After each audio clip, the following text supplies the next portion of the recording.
At family dinner, my daughter said, "Let her eat later." So I quietly walked out and walked into the lawyer's office to cut her from my $1.03 estate. I still remember the smell of truffle oil drifting from Jessica's open kitchen that night, the clinking of wine glasses, the burst of polite laughter that did not belong to me.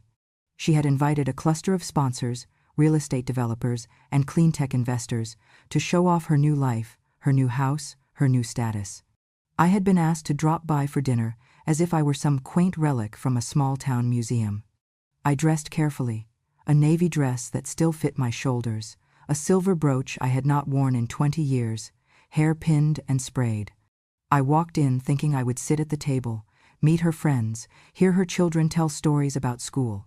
Instead, the moment I crossed the threshold, she took one look at me, at the shoes that had walked fish markets, at the hands still scarred from years of gutting and scaling, and her face hardened. "Kitchen," she said, almost under her breath but loud enough for everyone to hear. I hesitated, a foot still on the marble floor of her foyer, and she pressed a folded apron into my palm like it was a bill. "You're not even worth a dog," she hissed, eyes flicking toward her guests. "Either cook or get out of my sight." The sentence landed like a slap across my whole life. The room went quiet. I saw one man look at his watch, another woman glance at the chandelier. Not a single voice rose for me.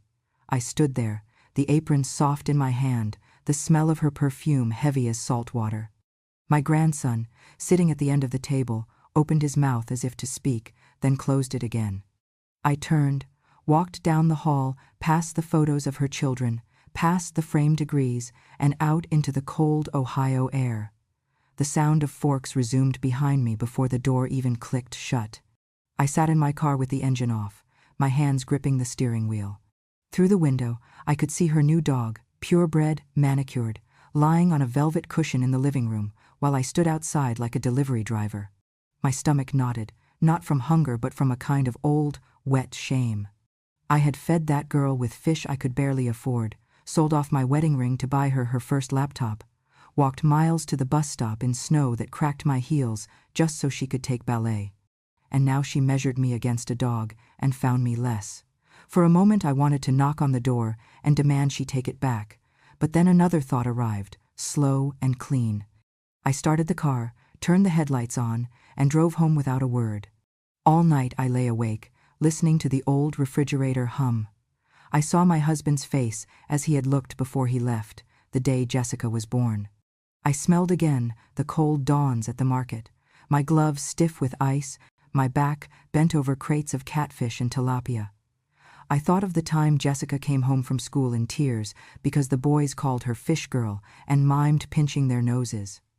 I had held her and promised, "One day you'll be proud." Maybe she never had been. Maybe I had been proud enough for both of us. But now, as the clock glowed 3:17 a.m., I realized something sharp. Pride without respect is just another burden. She did not respect me. She did not even see me as a person. She saw me as a smell, a shadow, a pair of hands.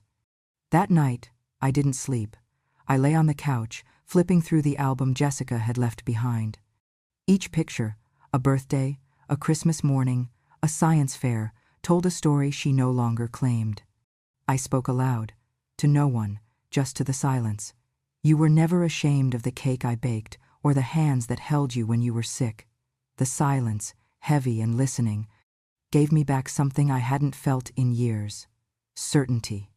By dawn, my decision had hardened like old nets. I brewed tea, put on my cleanest coat, and drove to the lawyer's office downtown before the sun had fully risen. "Mr. Colby" looked up from his desk when I walked in. Before leaving home, I had taken out the old envelope marked "Important" where I had stored our previous will, ID copies, and utility documents. I wanted no delay. I needed the law to hear me, this time in my own words. He had drawn up my will 5 years earlier. "Mrs. Brandt," he said, "this is a surprise." I placed my hands flat on his desk. "I want to make changes," I said. "Today." He pushed aside a stack of papers and nodded slowly. "Something happen?" "Yes," I said. "Enough happened." I told him, in as few words as possible, what had been said at the dinner. He winced but did not interrupt. He reached for my file and flipped it open. "We can remove her from the estate," he said. "Redirect assets, add contingencies." I watched his pen hover above the paper, waiting for my confirmation. And then I felt the heat rise in my chest, not from shame this time, but from a kind of fierce, clean justice I had never allowed myself. If she could humiliate me in front of strangers, I could reclaim my story in front of the law. If this story stirred something in your heart, if you've ever been told to stay quiet, to accept less, or to endure what felt unbearable, then I ask you, let the world hear us. Smash that hype button. Not for anger, not for pity, but because stories like this matter. They remind us that even those who smell of fish can carry the scent of strength. Your support keeps these stories alive, echoing far and wide. Thank you for standing with us. Keep listening. Because what came next was not revenge, it was recognition. I signed the first set of papers at 8:45 a.m. By 9, she was no longer named anywhere in my will. Over the years, I had lived frugally. After selling the old family house and moving into a smaller apartment, the leftover insurance from my husband, along with compounded retirement savings and a small inheritance from my aunt, had quietly grown. It wasn't sudden wealth. It was careful survival. The $1.3 million that had been meant for her was now marked undisclosed beneficiary, pending my final decision. Mr. Colby slid the folder back to me. "Do you want to notify her?" he asked. "Not yet," I said. "I want her to find out the way I found out, publicly." He nodded. "It's your right." I stood, buttoned my coat, and stepped back into the morning. The sky was pale and brittle, the kind of cold that stings your teeth. But for the first time in years, I felt warm. Driving home, I passed the market where I used to work. The sign was faded now, the awning ripped, but I could still see myself 20 years younger, hauling buckets, slipping on ice, saving coins in a jar to buy Jessica's textbooks. I pulled into the parking lot and sat there for a moment, watching a younger woman unload crates of fish from a truck, her gloves wet, her eyes tired but steady. She looked up and met my gaze. I lifted my hand in a small salute. She smiled back, not knowing who I was, just another old woman in a car. But in that moment I remembered something I had forgotten. Dignity is not given by children, or sponsors, or applause. It is earned in the dark hours, in the cold, when no one is watching. When I reached home, the answering machine blinked. A message from Jessica. "Mom, where did you go?" the guests were asking. Her voice was sugar over stone. "You really embarrassed me walking out like that. Call me back." I erased it without listening to the end. Then, I sat down at my kitchen table, opened my notebook, and began to write everything I had never said. Not as an apology, as a record. Because if she wanted to erase me from her story, I would write my own. And this time, the ink would not fade. There was a time when my world began and ended at the fish market. 17 years of my life were measured in pounds of tilapia and catfish, wrapped in newspaper and ice, carried across cracked pavement and sharp mornings. I worked 6 days a week at the docks, arriving before sunrise, leaving long after the last customer. I did not have time for dreams or vacations or pretty things. I had Jessica. When she was little, she would wait for me by the window, her tiny hands pressed against the glass. I would come home smelling like salt, fish guts, and the bitter metallic scent of scales. She would wrinkle her nose and say, "Ew," but then run into my arms anyway. I thought that was love, acceptance in spite of the stink. But as she grew older, the ew stayed longer.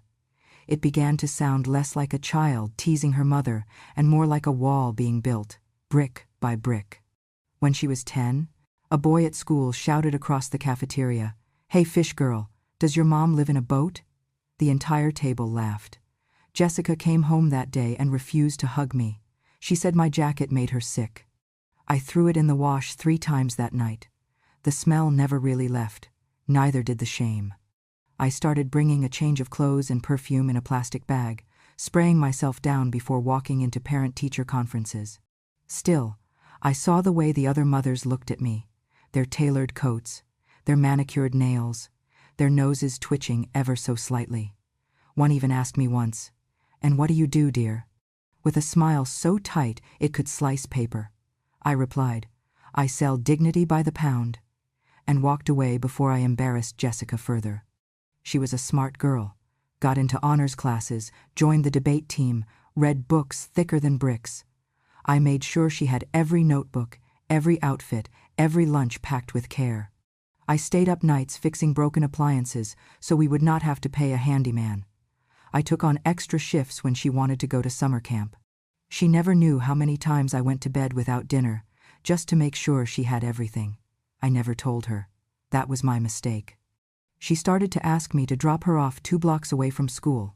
"It's easier," she said. "Traffic is bad." But I knew. I saw the way she flinched when classmates waved at us. I saw the way she wiped her seat after I got out of the car. One day, when she was 16, she came home holding a flyer. It was for a summer program in New York, young entrepreneurs, public speaking, networking with CEOs. It cost more than 3 months of my pay. I smiled and said, "We'll find a way." I sold my wedding earrings. I borrowed money from a friend I had not spoken to in years. I cleaned houses on Sundays, knees aching, just to cover the deposit. When Jessica came back, she was radiant. She spoke with a new accent, a new tone. She told me I needed to rebrand myself, said that being poor was not an identity. I laughed. "What do you mean?" I asked. "I mean," she said, "you do not have to look like you just came from the docks." I had stopped working at the fish market by then. My hands could not take the cold anymore. The joints in my fingers had started to lock in winter, and my back ached every time I bent. A neighbor told me the bakery down the street was hiring. It paid less, but it was indoors, and the air smelled of bread instead of fish. I took the job without hesitation. I had moved on to working at a bakery, where the air smelled of cinnamon instead of mackerel, but still, the fish lingered. In my nails, in my pores, in her memory. She applied to college with essays about overcoming childhood shame. I only saw one of them, printed out and left on the table by mistake. It said, "My mother worked in a trade that clung to our lives like a shadow." It was not just her hands that smelled, it was my future. I stared at those words until the page went blurry. I folded it back up and never mentioned it. Years later, when she landed her first big job, I brought her flowers. She opened the door wearing a silk robe and smiled, distracted. "Thanks, Mom," she said, without hugging me. I placed the bouquet on the table and noticed something else: receipts from a cosmetic clinic. A few weeks later, she told me she had fixed her nose. "The bump is gone," she said. "I finally look like I belong in the city." I reached up instinctively, touched my own face. My nose, wide and flat at the bridge, the same one her grandmother had, the same one Jessica used to kiss in the morning before school. She laughed, but not kindly. "Relax, it is not like it was genetic gold. You should thank me. The bloodline just got upgraded." That night, I sat alone with my tea, turning over the receipt she had left behind. The number was almost identical to the amount I had given her 3 months ago to help with rent. She had used it to erase my face from hers. You would think a mother would scream, or cry, or confront her, but I did none of those things. I just went to the mirror, studied the features that had once held love, and said quietly, "Let her look in the mirror and see what she cut." Sometimes, silence is sharper than words. Sometimes, it slices deeper than a surgeon's blade. And sometimes, justice comes not with confrontation, but with clarity. She had used my sacrifices to bury me. I had stayed invisible for too long. But the thing about women like me, women who come home smelling like fish and dignity, is that we do not rot. We marinate. And the longer we sit, the stronger we get. So keep listening, because this story, it is just beginning. There are certain papers a mother never wants to be asked to sign. I remember the day Jessica brought me the form. It was wrinkled, highlighted, with little arrows pointing to blank spaces where I was supposed to put my name. "It's for income reclassification," she said, sliding it across the table like it was just another permission slip. "If you sign this, I qualify for low-income scholarships. Ivy League mom, this is what gets me in." I read the form. I read it again. And then I set it down. I can't lie, I said. Jessica rolled her eyes. You do realize everyone does it, right? They expect it. It's part of the game. I shook my head slowly. We don't qualify, Jess. I work. I've never stopped working. I can't pretend we have nothing when I'm breaking my back to give you something. You're breaking your back for what? Dignity? Her voice rose. Dignity doesn't get you into Harvard. Dignity doesn't pay for dorms and books. God, why are you always so obsessed with being honest? No one cares. I care, I said, barely above a whisper. She slammed her palm against the table. You're just afraid of rich people, of success. You've always been small. She walked out, slammed her door, and did not speak to me for 2 weeks. When the rejections came, Yale, Stanford, Columbia, she left them unopened on the counter like they were utility bills. She blamed me for each one. Harvard would have taken me if you weren't so hen, she said one night, after a long silence. But you just had to be the noble peasant. She said it like the word mother had a bad taste. I worked 3 jobs that year: nursing assistant, bakery clerk, and evening janitor. I never told her how tired I was, or how often my knees gave out on the stairs. I just wanted her to believe I was strong, but she didn't see strength. She saw stubbornness. She saw failure. Jessica ended up going to a well-respected state university, then clawed her way into the business world like a tiger with designer heels. She rebranded herself completely. No more stories of fish markets. No mention of single mothers. She told people she came from nothing, as if I were part of that nothing. I kept quiet. I always had. But then came the gala. Jessica was being honored at a regional women's entrepreneurship event. She invited me, begrudgingly, as if she were checking off a list. Try not to wear anything floral, she said. The lighting's very modern. I wore black. I sat in the back. I clapped when they called her name. She stepped up to the microphone in a silk pantsuit, her hair pulled back like a TV anchor. Her voice had that sharp upward swing she practiced in the mirror. She thanked the board, her sponsors, her mentors. And then she said it. I'm proud to be the first person in my family to know which fork to use. The room laughed politely. A few women nodded in admiration. I sat there, my hands folded, my mouth still. She did not mention my name. Not once. It was as if I had never held her through fevers, never fought with her insurance providers, never wiped her tears when she thought she failed algebra. It was as if I had never existed. And yet, there she was, carving me out of her origin story with perfect posture and a confident smile. I looked around the room, at the chandeliers, the catered hors d'oeuvres, the women with pearls, and I felt suddenly very old. Not because of my age, because of what had been erased. Jessica had not just removed me from the story. She had replaced me. She had built a pedestal out of my sacrifice and then kicked me out of the photo. I walked out before dessert was served. That night, I found the old application forms in a box in the closet, still unsigned, still clean. I looked at my own handwriting on the back of a utility envelope. Don't give up your name for a number.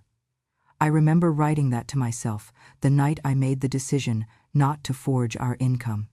Now, years later, she had forged something worse, our entire history. She thought knowing which fork to use made her superior. But here's what I know.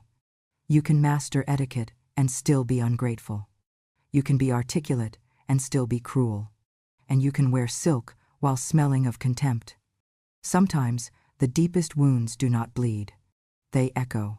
And in that echo, I heard every quiet thing I had ever endured. But I would not stay quiet much longer. I had not been to Jessica's house since the night she told me I was not even worth a dog. But weeks passed, and I convinced myself to try again. Not for her, but for the grandchildren. They were growing up fast, and I still had hope, thin and trembling like old thread, that maybe, somehow, I could still matter to someone in that house. I brought over fresh bread I had baked that morning. The crust was uneven, and the smell reminded me of Saturdays when Jessica was still small enough to fit into my lap. I rang the bell. The youngest opened the door, and hugged my legs before yelling, "Mom, Grandma's here." Jessica walked in, wearing a cream blazer and a face that could slice granite. "Oh, you came without calling first," she said, her tone clipped like a corporate memo. "I brought bread," I replied, gently, holding it out like an apology. She took it with 2 fingers, as if it were wrapped in fish scales, and placed it on the counter without looking at it again. "Do not let the kids eat too much. Gluten bloats them," she muttered. While she turned to her phone, I wandered into the living room, and that is when I saw it. The wall. The photo wall. Rows of polished, framed images: Jessica's wedding, vacations in Greece, her children's birthdays, her husband shaking hands with men in suits. And then I saw the photo that used to have me in it. A Thanksgiving dinner from years ago, one where I had carved the turkey, smiling as Jessica's firstborn pulled at my sleeve. Except, I was not in the picture anymore. My body had been cropped out. In my place was her golden retriever, Winston, wearing a tiny tuxedo. At first, I thought it was a different photo. I leaned in. No, it was the same setting, the same tablecloth, the same moment, but retouched, edited, erased. A child tugged at my sleeve. "Grandma," he whispered, "why are you not in the wall pictures?" I looked down at him. His eyes were wide and soft. I opened my mouth, but before I could answer, Jessica called from the kitchen. "She does not match the decor, sweetie. We are doing neutrals now." She said it as if she were excusing an ugly couch. I stood frozen, my hands clenched. She had not just cropped me out of a picture. She had cropped me out of her memory. When I left that afternoon, I walked slower than usual. I felt heavier, not because of age, but because of the weight of being unwanted in places where I had once been the foundation. That night, I could not sleep. I pulled out the old albums from my cabinet, the ones she had left behind when she moved out. I flipped through pictures she had forgotten I kept. Her first birthday, her first dance, her first pair of ballet slippers, all paid for by fingers that bled scaling fish. All captured by a woman who now, apparently, did not match the furniture. And then, because curiosity is both a curse and a compass, I searched her name online. Her professional website came up first. It was polished, sleek, impressive. She had a blog now, and under the tab labeled "Memoir in Progress," I found an excerpt. I read it twice, then a third time. It said, "I am not the product of blood. I am not the product of weak traditions or small-minded survival. I am the result of courage, risk, and refinement. I built myself. My roots are irrelevant. I am the daughter of ambition, not of shame." I sat very still. My hands did not shake. They simply folded quietly into my lap like they had done 1,000 times before. She had rewritten herself again. And this time, she had signed it with pride. There was no mention of the woman who mopped grocery store floors to pay for her piano lessons. No mention of the woman who slept sitting up on a hospital chair when Jessica had pneumonia at 8. No mention of the mother who skipped dinner 4 nights a week so she could afford textbooks. She was not just erasing me from her walls. She was deleting me from her narrative. And now, she wanted the world to applaud her for it. But let me tell you something. When a child becomes successful, the world says, she did it all on her own. But when a child fails, they look for the mother.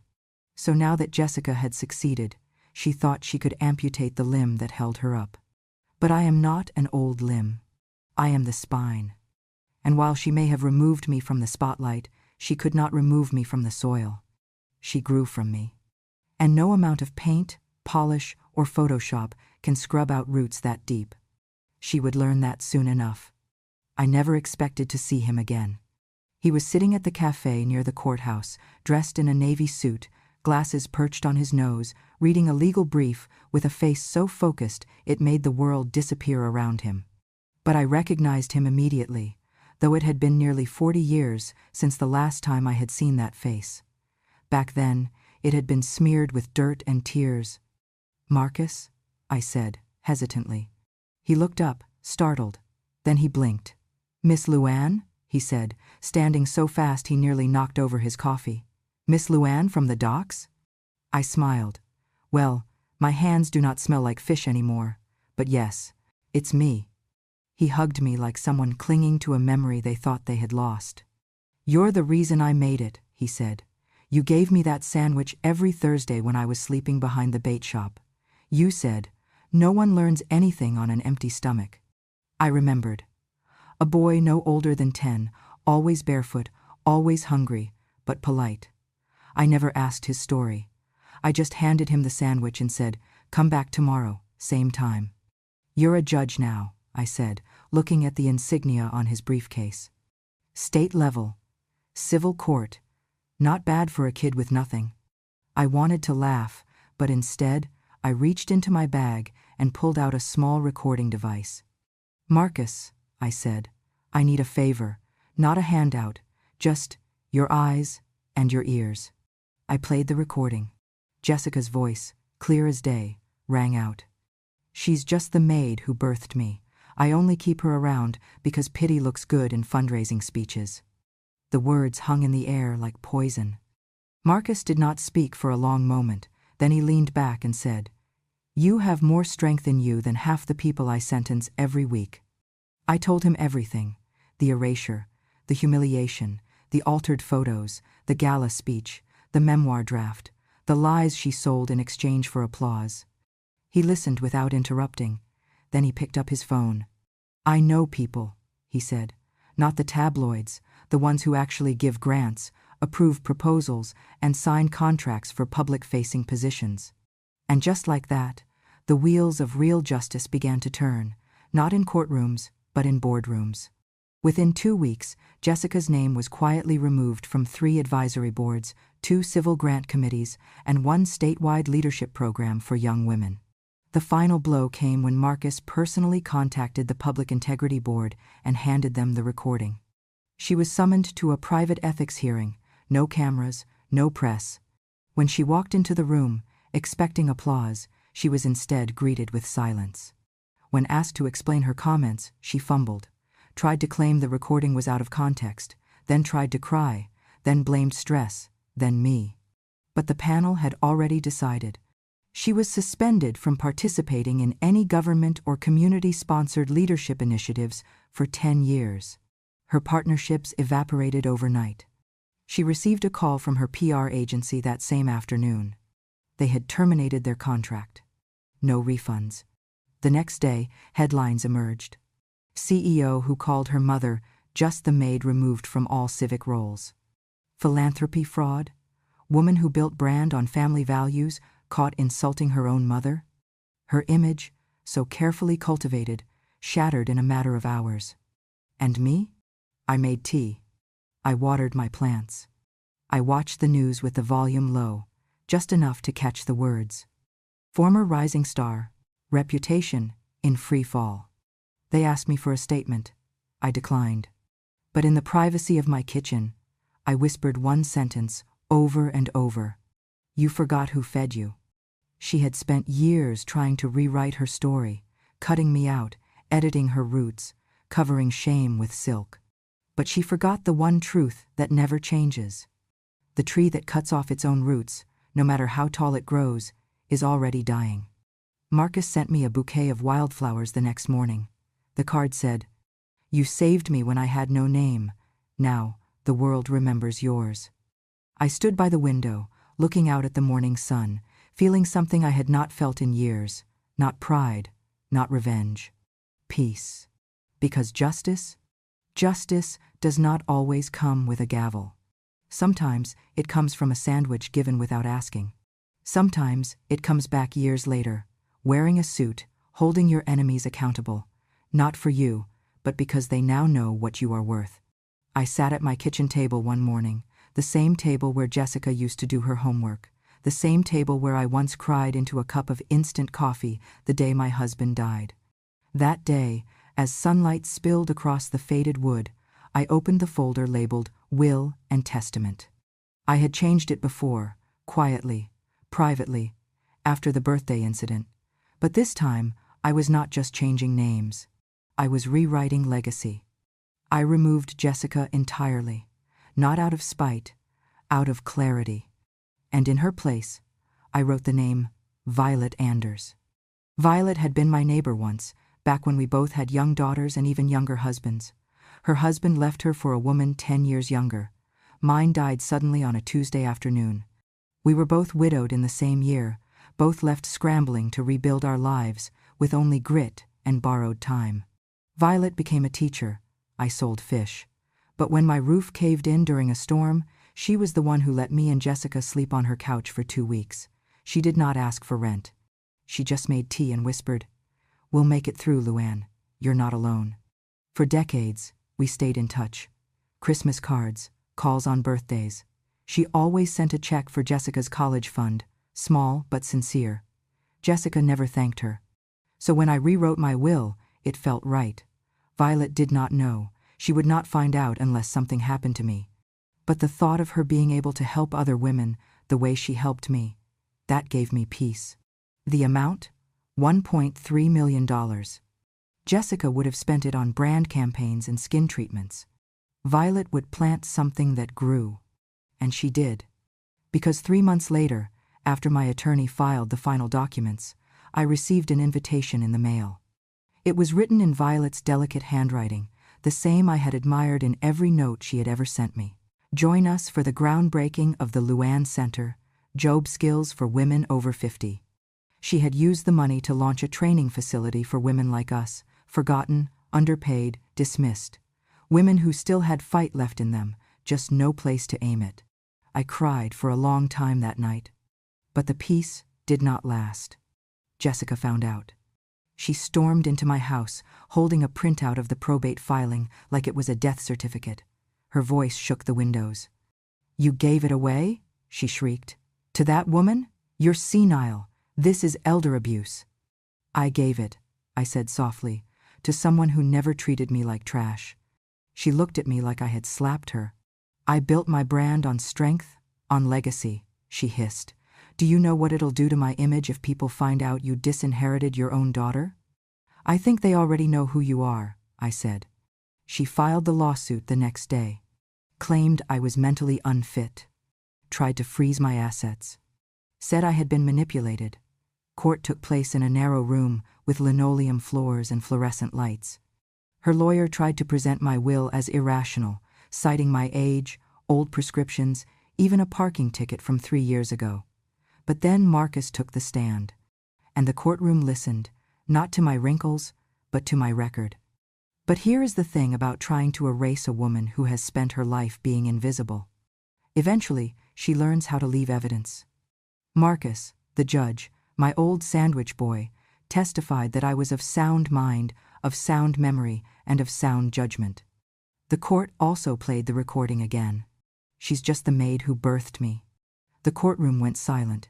Jessica flushed, tried to explain, tried to cry, tried to pivot. It did not work this time. The judge looked at her with eyes that had seen too many lies and ruled against her. Jessica not only lost the challenge, she was deemed unfit for guardianship due to her recorded statements, her pattern of public deceit, and what the court described as emotional toxicity. She lost shared custody of her children. Her publicist dropped her. 2 of her corporate sponsors pulled their contracts, citing moral misalignment. That night, I lit a candle for her. Not out of love. Out of mourning for the daughter I raised who had become someone I no longer recognized. But I also lit one for Violet. And one for the women standing in line at the Luann Center, learning how to write resumes, run their own shops, start second lives at 60. Jessica always said I was stuck in the past.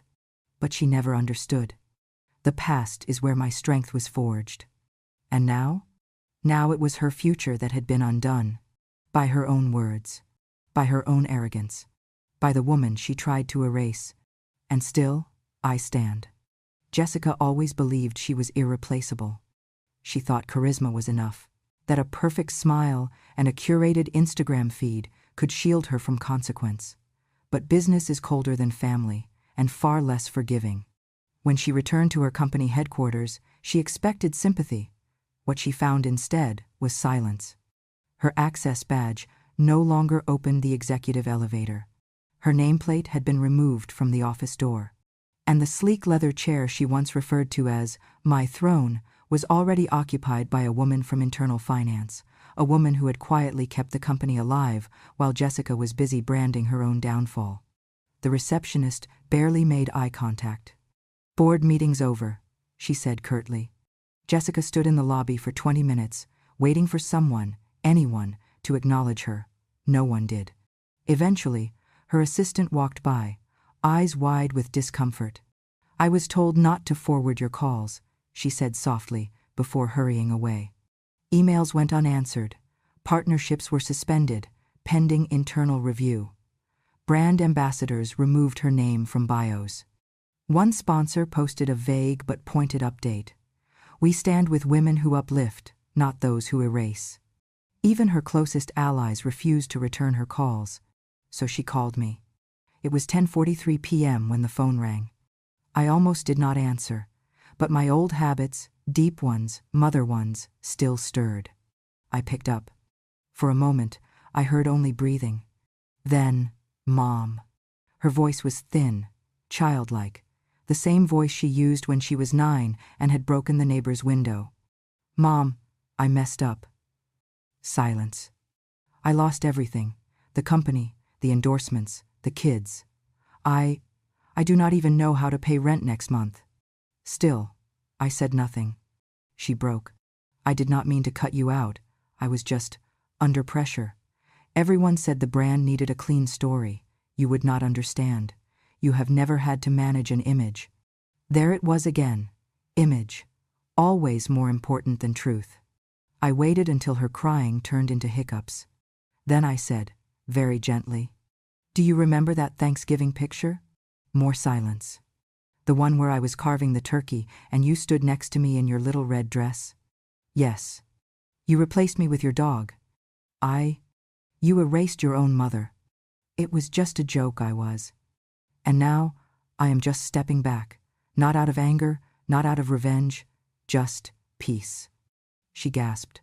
"Please do not say that. I have nothing left." I looked out my window, the garden bathed in moonlight. "You once said I smelled like dead fish," I whispered, "but fish spoil when they are cut off from the bone." She did not answer. So I added, quietly, "You are learning that now." She sniffled. "What am I supposed to do?" "I do not know, Jessica. Maybe start where you ended me. Maybe learn how to make something that lasts." I did not hang up. But I did not say anything more. Eventually, she did. "I'm sorry," she said, her voice cracking. "But apologies, like spoiled fish, have an expiration date." And hers had come far too late. The days move slower now. Not because I am old, though I am, but because, for the first time in decades, I am not rushing to keep something alive, no fish to scale, no floors to scrub, no daughter's approval to chase like a shadow that always moved a step further away.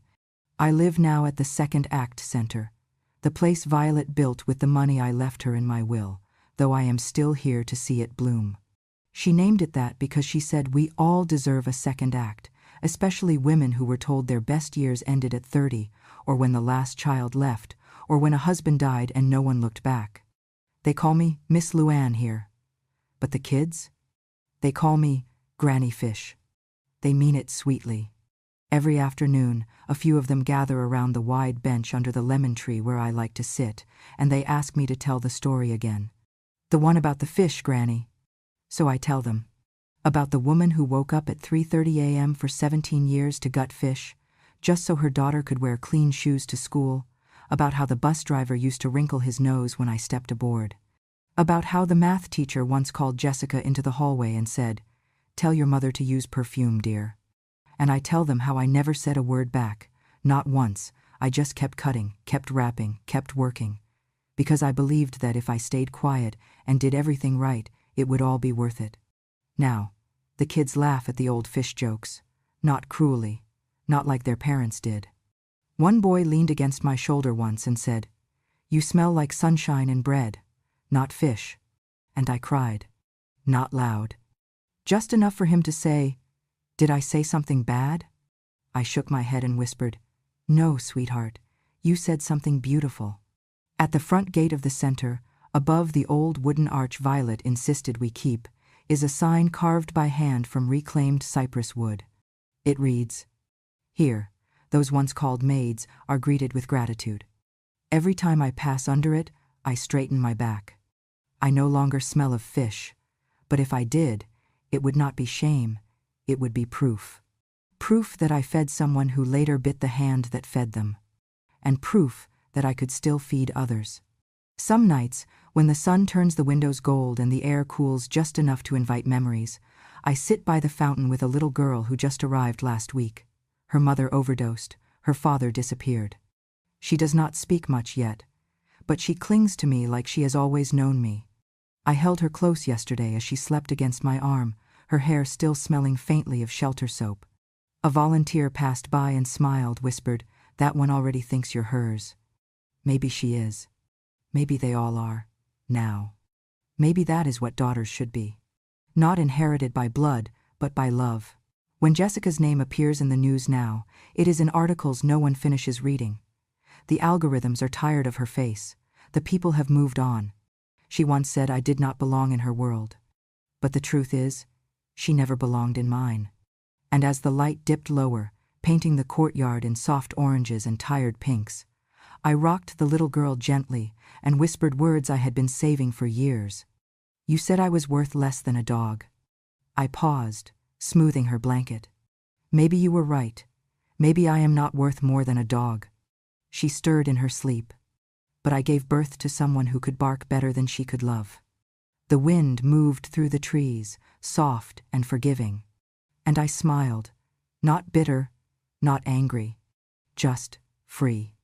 If this story stirred something in your heart, if you have ever been overlooked, silenced, or underestimated, then you already know justice does not always wear a robe, and love does not always come from those who share your name.